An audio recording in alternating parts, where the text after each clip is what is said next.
Thank you very much for joining us. This is Miami Basel. No, Art Basel, Miami Beach. Salon conversation. The artist's surround sound. Is that right? It is correct. Okay, great. Excellent. Enjoy. Thank you.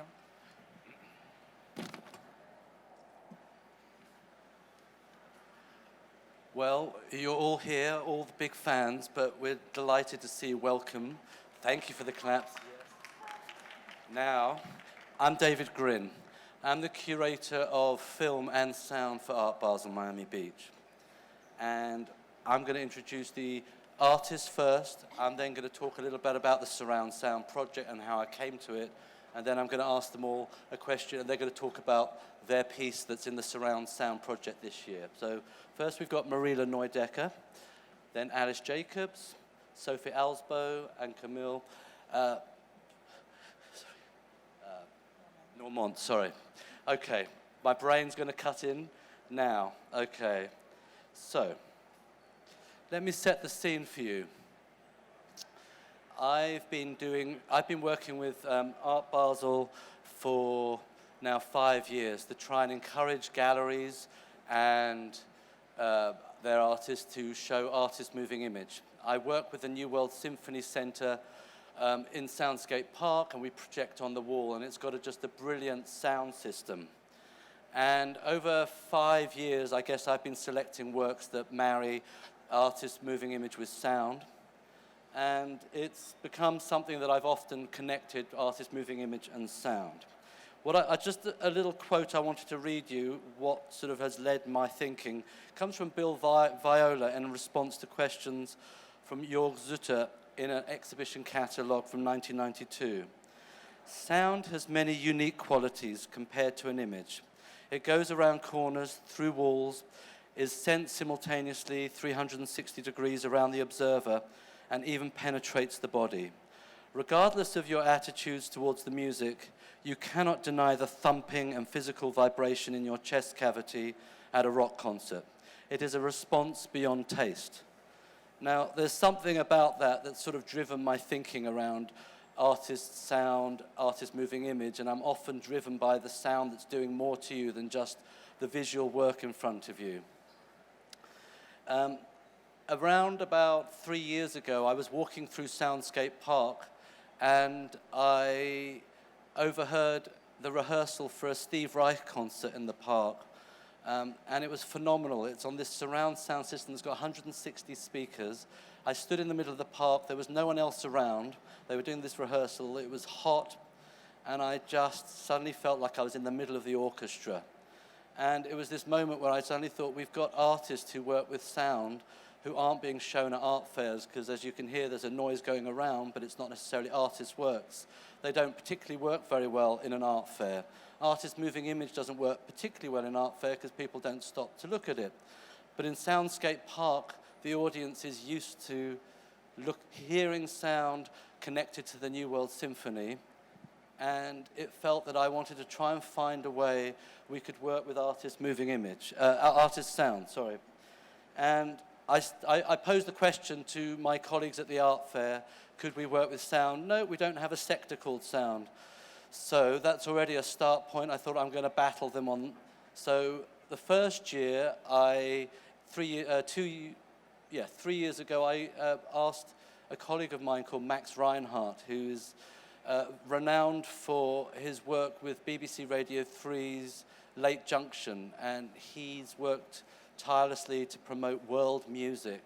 And I thought he'd be my ideal first person to help me introduce the idea of sound into an art fair, because he connects with music from all over the world, and an art fair bringing art forms from all over the world, and he's a musician, and he liked the idea. So he sort of made for me what I would regard as like the sort of radio Miami Art Basel. It was a soundscape each day. It felt like you were turning the radio dial as you listened to his sound, from like music to the sea to local traffic to local radio, local TV extracts, just to sort of place sort of a sort of imaginary Miami, because we both did this in London, to think about how you could bring sound into the art fair. The next year, I managed to commission 4 artists to create works they'd already made into surround sound. And they were, I don't know if anyone heard them, but there was Larry Achampong, Jenny C. Jones, Raid Yassin, and Stephen Vitiello. And it was a wonder to me. It was amazing just to hear these works in surround sound and to see how it could go. That year, none of the artists were there. I think it was all, I tried my luck to try and get the fair to include it. We promoted it well, but it wasn't anything that the artists felt they could come to. This year, I started talking about surround sound, and the art fair liked the idea a little bit more, so that was exciting. I think I'd done my bit to get them thinking we can show or play sound. And I then started to think at that point when they said yes, who could I ask? And I'm going to then start introducing who I have here, because there's reasons why I asked each of them. But at first I thought of Mariele Neudecker, who's sitting at the end, because I'd shown a film of hers of Winterizer about, I don't know, maybe 10, 12 years ago. A phenomenal piece of art that I love then, I love now, and it mesmerized me, because it was an artist making a very slow paced work that actually filled an audience with awe. And it was a boat cutting through ice to the sounds of Schubert's Winterizer. And it was one of the first pieces I played where I really thought, it's the sound that actually is driving me, but the vision also completely marries up with the beauty of the sound. And then more recently, I came across Alice and also Sofie. They were both recent graduates at art school, and I went to their degrees show, and it was just when I was thinking who to select, and I had an instinct that they could deliver something magical, and they have. And then there was a fourth artist who pulled out, and I was like lost. Who do I ask? I haven't got much time. I have to make a decision. And somebody said, have you heard that amazing event that happened at MoMA a few years ago, which I hadn't? There was what was it called? Soundings at MoMA. Some of you may know of it. My stupidity, I didn't know about it. However, the first thing I clicked on, there was an artwork by an artist, Camille Norment. And I pressed the button, and it was called Toll. And I started playing it, and I carried on doing work at my desktop, and I carried on playing it for another 3 hours, because I was mesmerized. I didn't realize I was playing this wonderful work. And it just, I was so delighted that I found that's the artist I'm going to select. And I contacted Camille somehow. She responded, and then that was how they are all there. And then what I just wanted to do was give you just a bit more of a position of sound for me in the city. Because I've been doing this for 5 years, and Miami's become a natural part of my brain pattern, every time when I'm in London, I think of a romantic Miami. I think of the Miami I'm not in, but I think of how wonderful Miami, the sound's going to be, of the sea, of the music from the New World Symphony, of art making, of artists, of general lovely chatter, of dialogues, intellectual rigor. And then you go around Miami and there's beat bop music, and there's traffic, and there's angry people trying to get out of your way, in your way. And you go through the lift in the hotel, and there's music at 6 in the morning, and having breakfast to loud thumping music. So I've always thought with the New World Symphony Centre and Soundscape Park, there's something to be done about introducing a nicer music or nicer sound in Miami. That's why I feel like we've got a role to play with. We've got a role to play with the fair. That the legacy of the fair can do something with the sound that can come from artists and musicians. So, with that note, I'm going to start off and say to Mariele. We've got a few different thoughts, but I'm going to ask you, in the project you are using sound to contrast and create a parallel of the jungle and the city. Why did you choose to give the title Figure of 8? Rainforest, Ecuador, sound recorded at height 1.39 meters, 9.79 meters, and on until 37.26 meters. Over to you. Thank you, David. I suppose it's kind of always hard to talk about these things without the clip. Are we not listening? We're going to have a clip. Are we going to have a We're clip? going to have it now. This is Mariele. Sorry, I'm ahead of myself. So when I introduce them, we're going to have a little clip. It's the excitement of talking. There we go.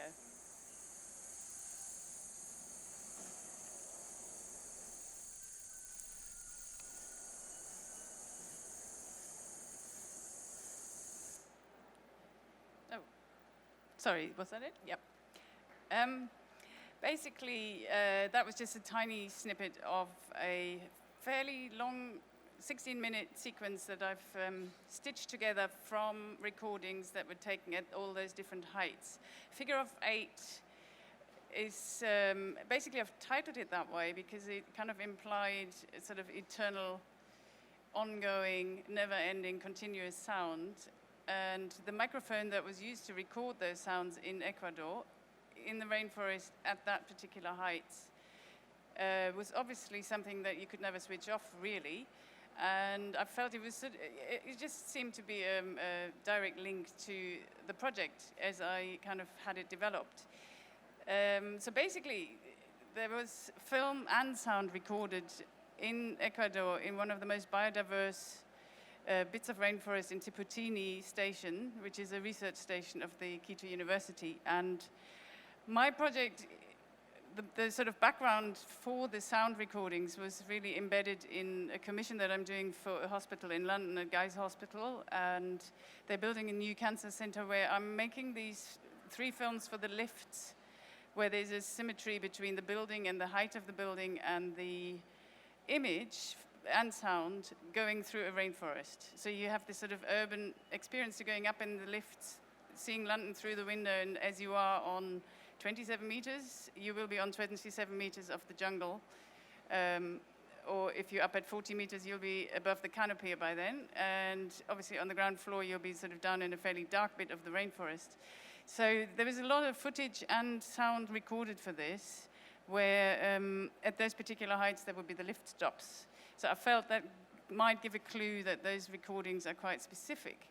However, for the Soundscape Park, I decided to not so much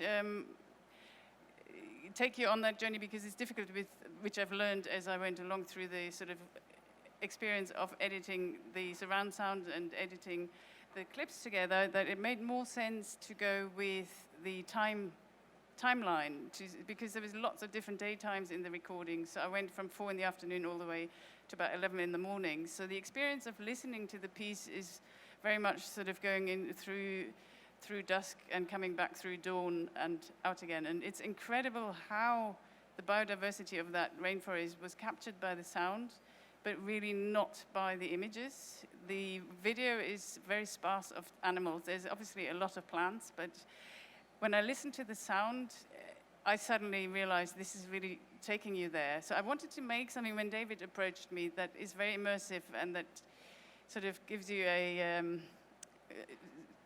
with 160 speakers, a sort of experience of being inside this rainforest through different times, compressed. But nothing is digitally manipulated in any way. So we was trying to stay with quite, actual sound experience, but speeding up the time of it in that overnight clip, if you like, for 16 minutes.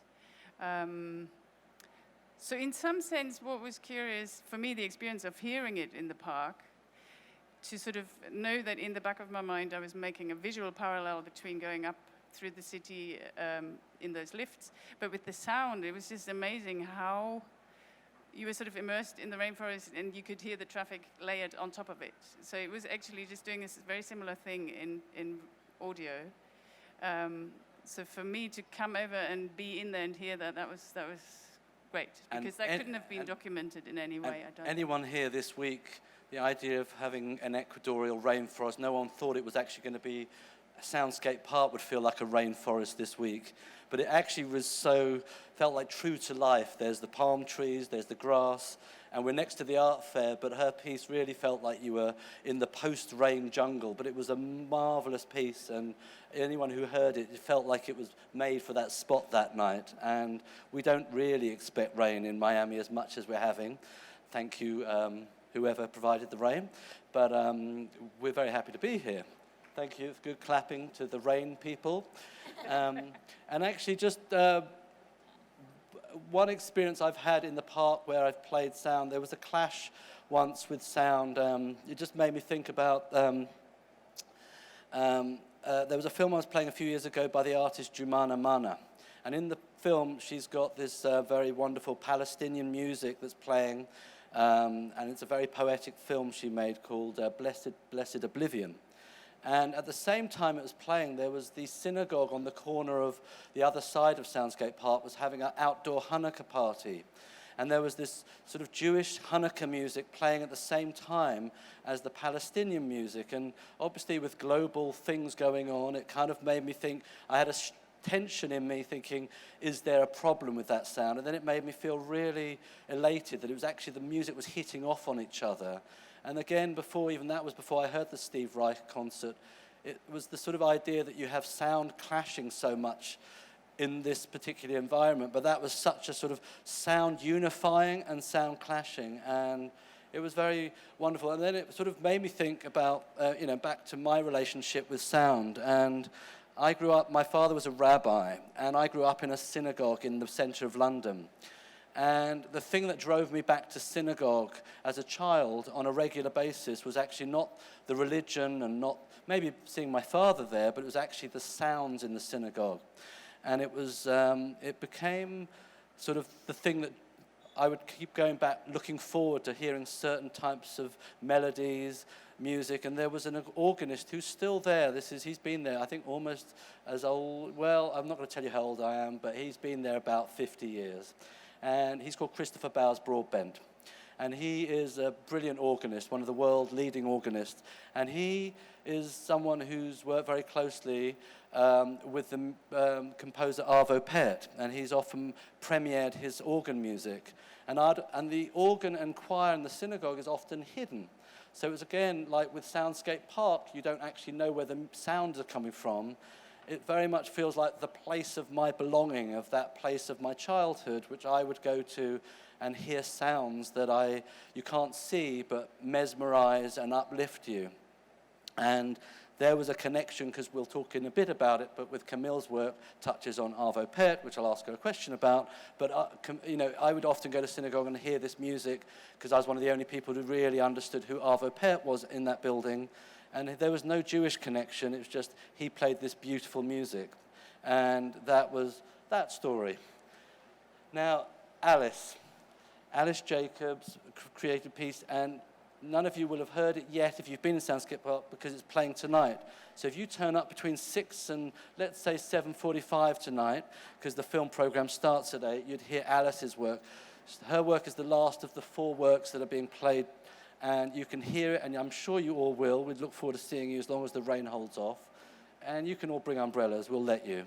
So, Alice, as your work is sculptural, do you see sound as a structure? I've been using sound a lot more recently within my work, alongside performance, and I'm finding that the sound becomes sculptural in a sense that it uses your body physically. So even if which you would be for sound as audience, you feel what's happening in the performance, and you become more part of the piece. I find. So with my work, I've looked through what I feel about the surround sound space as a circular area, and what keeps coming back to me, and possibly from my origins of a Catholic upbringing, I have this strong sense of religion as my background, and I'm using Schubert's Ave Maria. I've used the German words phonetically translated into English words as an English poem in the same setup, 3 verses, alongside rhythm of organ and tuba. So we'll see what will happen. Well, it's going to sound wonderful. I've already heard a snippet of it outdoors, and I know already it's great. So please try and come and just catch a snippet of it, because you will get it immediately. Now, Sofie, when we met, I met with Sofie at her degree show, and I sort of knew I wanted to work with her. So almost Wait, here's the track.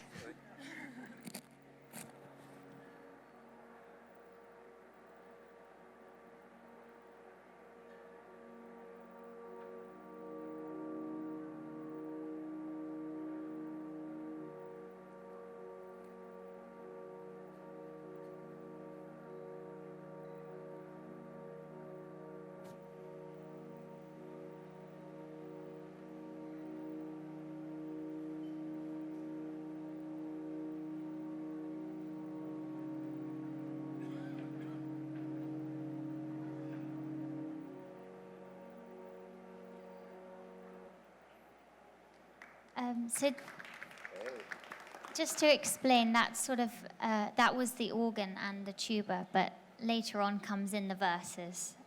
So that bit was missed, but you'll have to find out later on at 6 o'clock.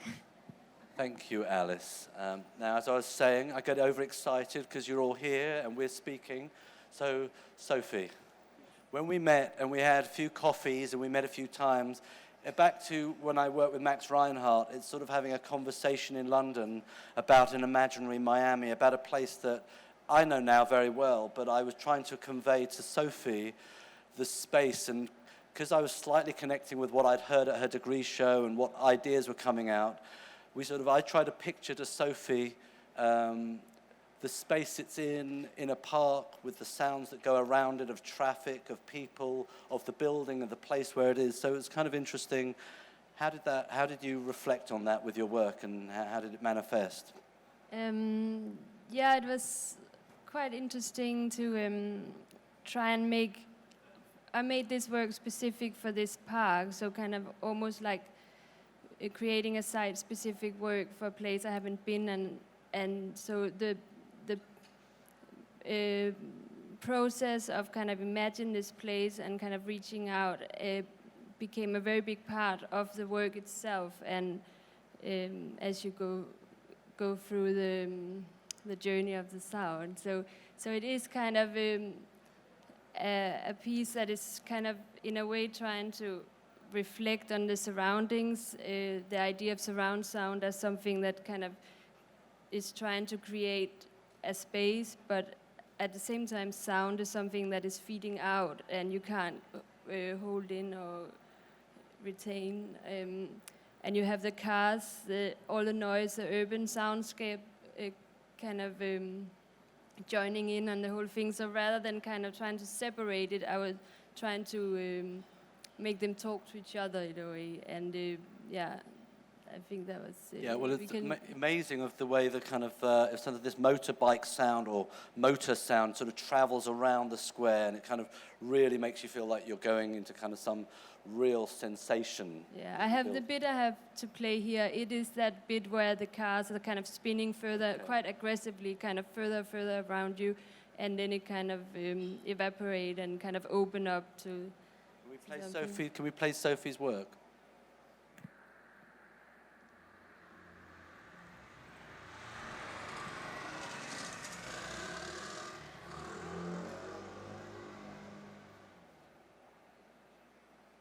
No, that must have been from the beginning. Never mind. You get a sense, but there's a sense of that. Yeah, so that kind of just goes faster and faster. And then, I just like to work with this kind of, this space or this pull between kind of the internal and the external space of the body and the mind. And the sound is really good with that, because it can be a very physical thing, but at the same time it's very abstract in the space. And that's kind of what I was trying to kind of exploring with this soundscape that is kind of a collage together, like that, yeah. Well, so in terms of trying to encourage galleries to think about bringing artworks that aren't easy to show and easy to be commodified with film and moving image and sound now, it's also been my role in my own personal role when I'm here to try and think, how do you integrate the New World Symphony Centre with what's going on in the art fair? And I really feel that the project I do in my thinking is how you draw the two together, which is with sound. And then, so in the kind of discovery with finding that I had Camille in the program, it was the idea that then her work really does reference sound and music. And there was the work with Arvo Pärt that kind of grabbed me, because obviously I'm a fan, but I then became a fan of your work quickly. And then thinking about what goes on inside the symphony hall. So that kind of, for me, is working with artists who sort of somehow are pulling out of the hall and coming out and hitting the art fair so that the two can kind of meet in a kind of true discourse. And also that the fact that you get audience that, you know, isn't just an art fair audience. There's people who live here who really do respond to what goes on year round in the kind of cultural hub that is that building. And really, so Camille, you know, in discovering your work, the mesmerizing sound you create and the echoes of Arvo Pärt immediately made sense in the context I've described. Can you tell me a little bit about your work and, you know, how you did feel how it indeed worked last night? Yes, well, thank you for the invitation, first of all, and your interest in Arvo Pärt. I think this work, Toll, that I soundcast, was the starting point of a very new adventure for me with respect to sound.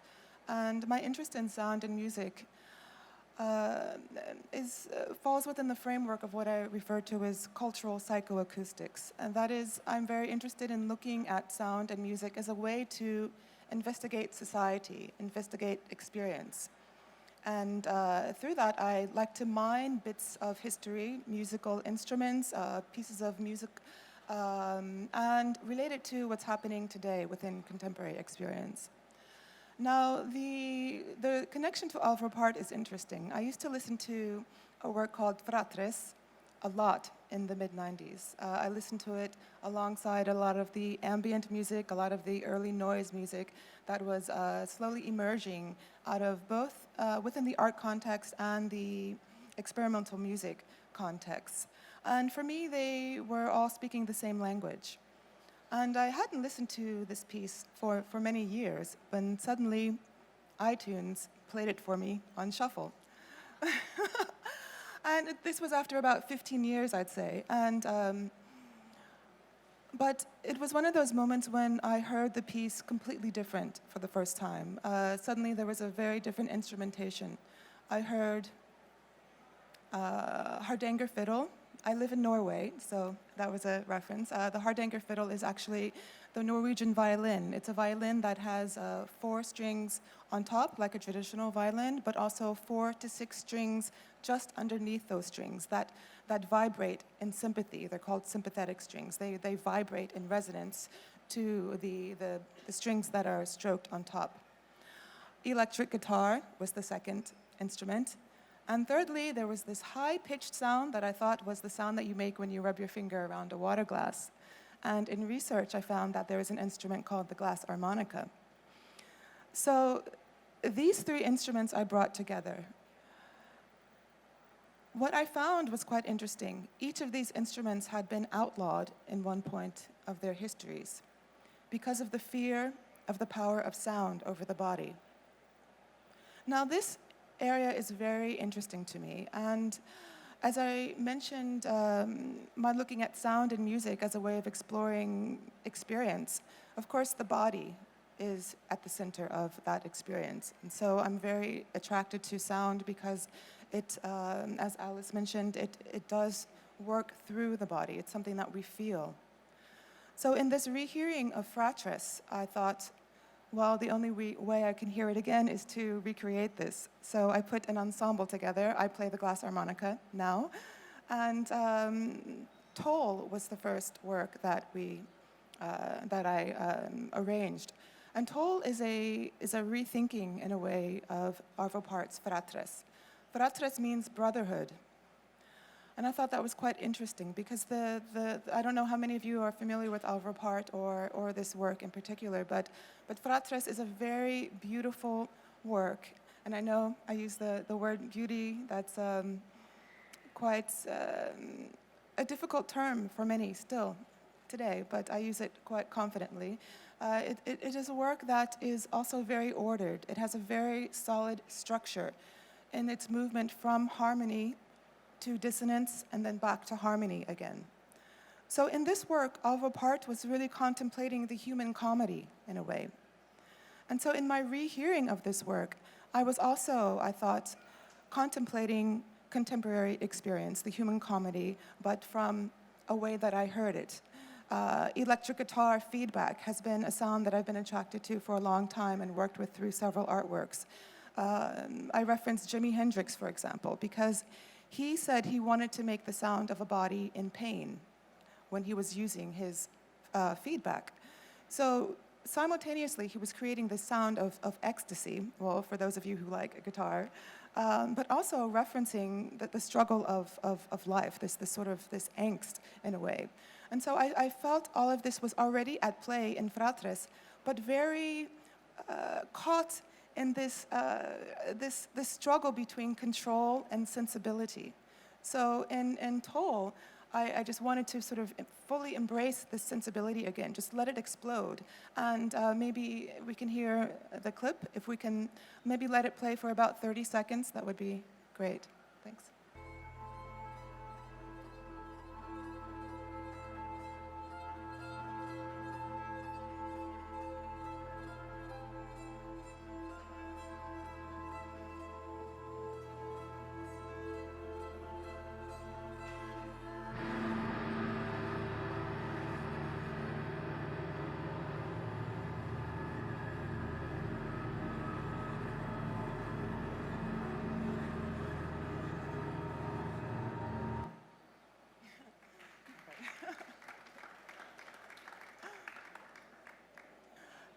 So after this clip, I have to say that I created the work and I assembled the ensemble as a live performance work. So I consider it a live performance, incorporating a physical space with live bodies present, as opposed to a recording and this type of playback. And that's why it was particularly interesting for me to be invited to this project, and especially since David was really interested in this work, because I created it for an enveloping experience. And I was very curious how I would be able to successfully translate that to a 5.1 system outside as well. So that was really, really quite nice. Well, what is amazing to me, I did a project and 4 of the artists wanted to come and hear their work in it. So that kind of is unusual in itself, and it was very exciting.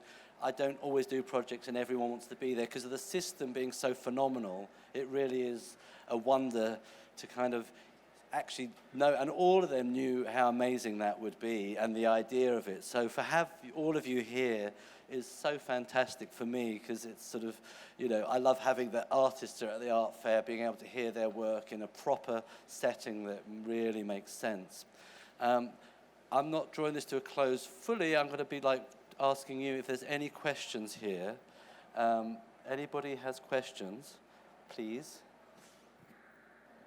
Yeah, I was wondering, you're doing surround sound now. Have you ever thought about expanding that out to a much larger installation using an Atmos setup to maybe record an entire orchestra and experience it from the middle?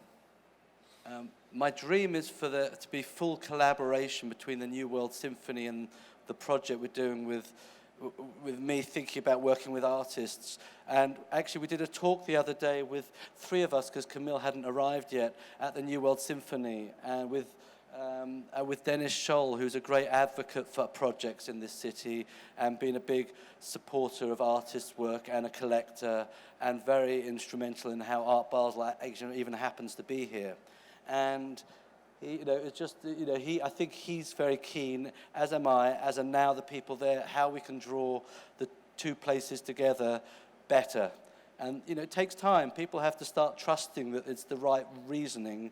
And in a way, hearing these works live, having the conversation, being able to talk about it really does make it, you know, possible. And my head wants to do it for next year. So hopefully the alumni, the fellows at the New World Symphony, and I and some artists that we could work with, that's a plan I hope for, okay? And I appreciate the question because it's something that's close to my heart. Okay, Natalie. Typically, projects at art fairs have to be associated with a gallery. Is the sound art program the exception to this rule? It's sort of an exception up to a point because of the fact that it's trying to make something happen that we haven't fully resolved exactly how it works because we're trying something new.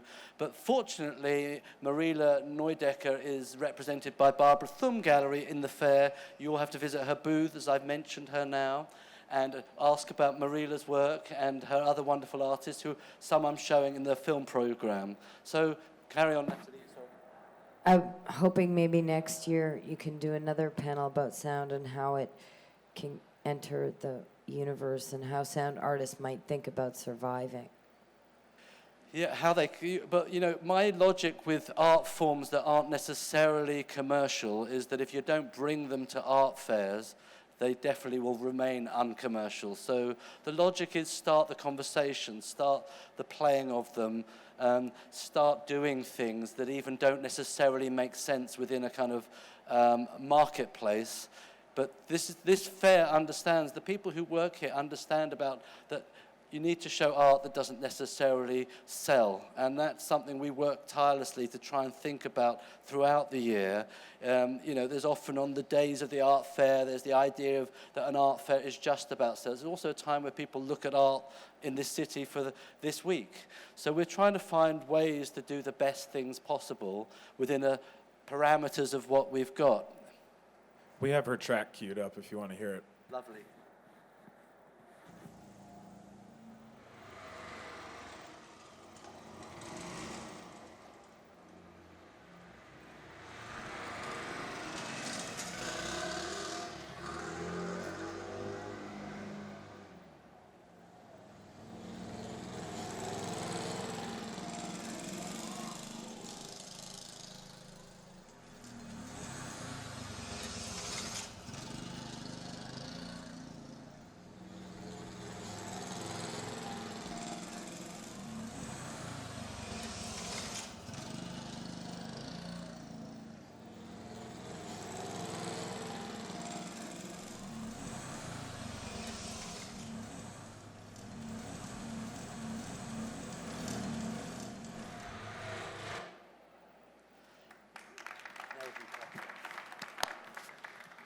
Thank you.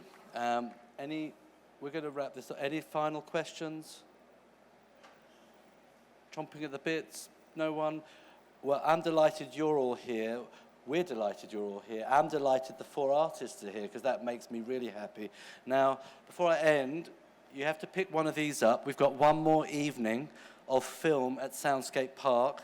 You can see some of the films on the touchscreen monitors at the film library over there, but please try and pass by. You don't have to stay for 2 hours. You can pass by just to get a sense of how amazing it is, and we really would look forward to seeing you there and enjoy the rest of the fair. But thank you to the artists. It's amazing you're here.